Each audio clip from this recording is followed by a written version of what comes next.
भागलपुर में जो पुल गिर गया और दरअसल जो SP Singla construction private limited company इस पुल का निर्माण कर रही थी, उसकी आज हम कुंडली आपको बताने आए हैं। और जब आप जानेंगे कि राज्य सरकार उस पर कितनी मेहरबान है, इस कंपनी की बारीकियों को जब आपको बताएंगे, कंपनी की स्थापना कब हुई, इसके डायरेक्टर कौन है और इनका किन लोगों से क्या रिश्ता है, तो आप जानकर हैरान रह जाएंगे।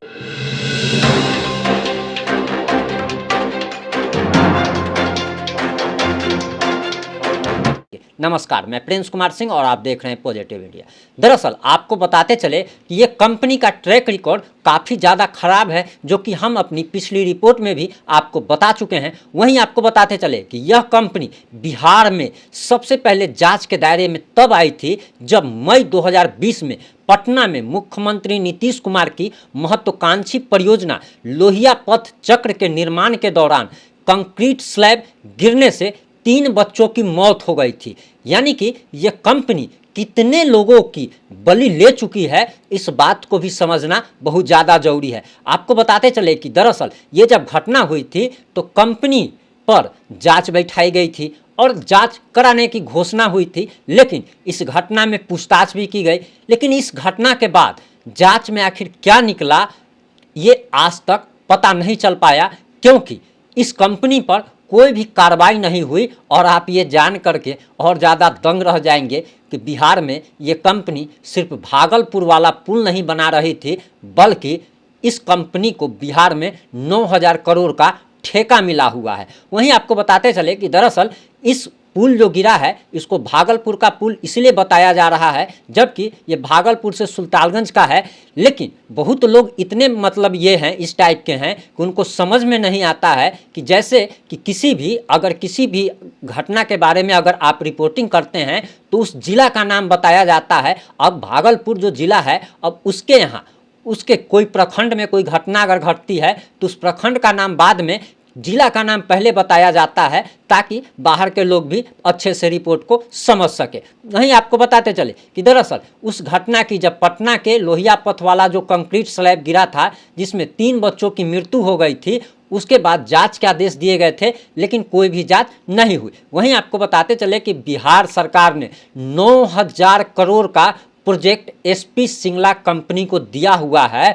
और इस कंपनी के जो मालिक हैं, उनका पूरा नाम सत्यपाल सिंगला है और वे पेशे से सिविल इंजीनियर है। और ये कंपनी जो है एक परिवार की कंपनी है, एक सिंगल पर्सन की कंपनी आप कह सकते हैं, परिवारवाद की कंपनी है। और इस कंपनी का ऑफिस दिल्ली और हरियाणा में है। और बिहार सरकार इस पर कितनी मेहरबान है, आप इस बात से समझ सकते हैं कि सन 2020 में जब कंक्रीट स्लैब वाला पुल गिरा था, उसके बावजूद भी इस कंपनी पर जांच बैठाई गई। लेकिन जांच बैठाने के बावजूद आप समझ लीजिए कि 9,000 करोड़ का ठेका दिया गया।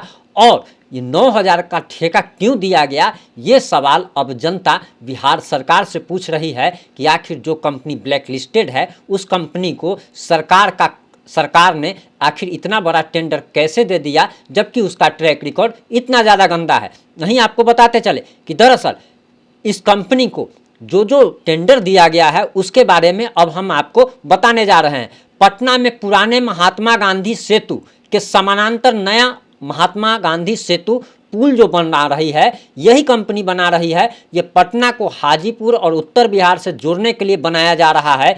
इसकी लंबाई 14 किलोमीटर और इसे 3,000 करोड़ की लागत से बनाया जा रहा है। भागलपुर वाला तो 1700 करोड़ का था, लेकिन ये जो पुल है 3,000 करोड़ का है। और दरअसल आपको बताते चले कि टोटल कुल 5 टेंडर दिए गए हैं और टोटल टेंडर की जो लागत है वो 9,000 करोड़ है। वहीं दूसरा टेंडर जो इस एसपी सिंगला कंपनी को दिया गया है, वो दरअसल पटना में जेपी सेतु के समानांतर एक पुल बनाया जा रहा है। ये पुल पटना के शेरपुर को छपरा के दिघवारा से जोड़ने के लिए बनाया जा रहा है। इसकी लंबाई 14.5 किलोमीटर है और ये पुल भी 3,000 करोड़ की लागत से बनाया जा रहा है। वहीं तीसरा टेंडर जो इस कंपनी को बिहार सरकार ने दिया है, वो मोकामा में गंगा नदी पर नया पुल बनाया जा रहा है। ये पुल औटा और सिमरिया को जोड़ने के लिए बनाया जा रहा है। इसकी लंबाई 8 किलोमीटर है और इसे 1,200 करोड़ रुपए की लागत से बनाया जा रहा है।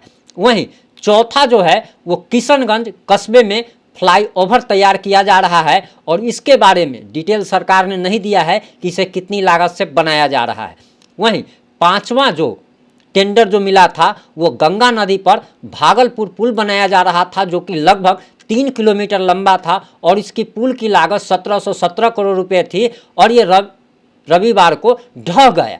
और जो पुल अभी गिरा है ये पांचवा प्रोजेक्ट था जो कि गिर गया। वहीं आपको बताते चले कि इस पुल का उद्घाटन नवंबर में होने जाने वाला था और अब इस कंपनी पर ये सवाल उठना शुरू हो गया है। हालांकि नीतीश कुमार ने कहा कि इसकी जांच के आदेश दिए गए हैं और लेकिन सबसे बड़ा सवाल ये है कि 2020 में भी माननीय मुख्यमंत्री जी जांच के आदेश दिए गए थे। आखिर उस जांच पे क्या हुआ, क्या कार्रवाई हुई, ये जनता जानना चाहती है। क्योंकि अभी जो भागलपुर वाला जो पुल जो गिरा है, दरअसल इसमें 3 से 4 गार्ड भी लापता बताए जा रहे हैं और बिहार के माननीय उप मुख्यमंत्री तेजस्वी यादव कह रहे हैं कि ये प्री प्लानिंग थी और पुल को गिराया गया है एक योजनाबद्ध तरीके से। तो आखिर अगर पुल को योजनाबद्ध तरीके से गिराया गया तो वो 3 से 4 गार्ड जो कि ड्यूटी कर रहे थे, उन गार्डों को पुल पर से हटाया क्यों नहीं गया? क्या उनकी भी बलि ली गई है? ये सवाल उस गार्ड के परिजन पूछ रहे हैं, चित्कार मार के पूछ रहे हैं। और उन परिवारों का अब क्या होगा जिनके परिजन गार्ड की नौकरी कर रहे थे और वे काल के गाल में समा चुके हैं, या क्या हुआ है वो अभी तक गायब हैं, उनका कोई भी अता पता नहीं चल पा रहा है। आखिर उस परिवार की जिम्मेदारी कौन लेगा, ये सबसे बड़ा सवाल है।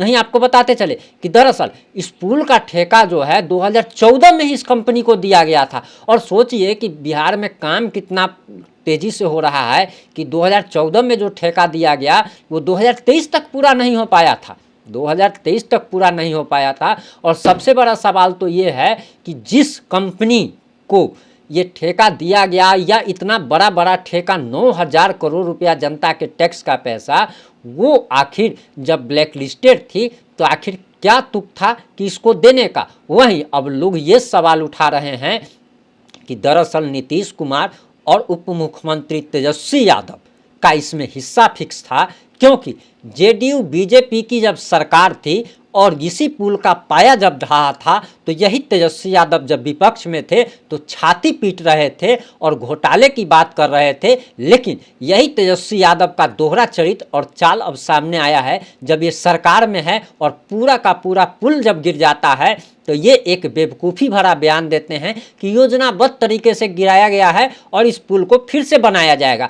तो ठीक है माननीय तेजस्वी यादव जी, पुल को बनाया जाएगा, लेकिन आप पहले जनता के टैक्स का दिया हुआ 1700 करोड़ रुपया जो है वो उस कंपनी से हर्जाने के रूप में वापस लीजिए और नया पुल बनाइए, उसी पैसे से बनाइए, ना कि फिर से सरकार अलग से इसकी फंड की व्यवस्था करे, अलग से टेंडर करे और फिर से सरकार जो है जनता के गाढ़ी कमाई का टैक्स का पैसा फिर से इन्वेस्ट करे। जनता यही चाहती है कि आप उस कंपनी पर जुर्माना लगाइए, उस कंपनी पर एफआईआर दर्ज कीजिए और उस कंपनी के मालिक को जेल भेजा जाना चाहिए, क्योंकि ये सिर्फ पुल गिरने का मामला नहीं है, 1700 करोड़ रुपया जाने का मामला नहीं है, बल्कि उस पुल कंपनी के जो एसपी सिंगला कंपनी जो है वो कई लोगों की बलि ले चुकी है और 3 बच्चों की बलि 2020 में ले चुकी है और 2023 में 3 से 4 गार्ड गायब बताए जा रहे हैं। इस मुद्दे पर आपकी क्या राय है? अपनी राय कमेंट बॉक्स में जरूर दें।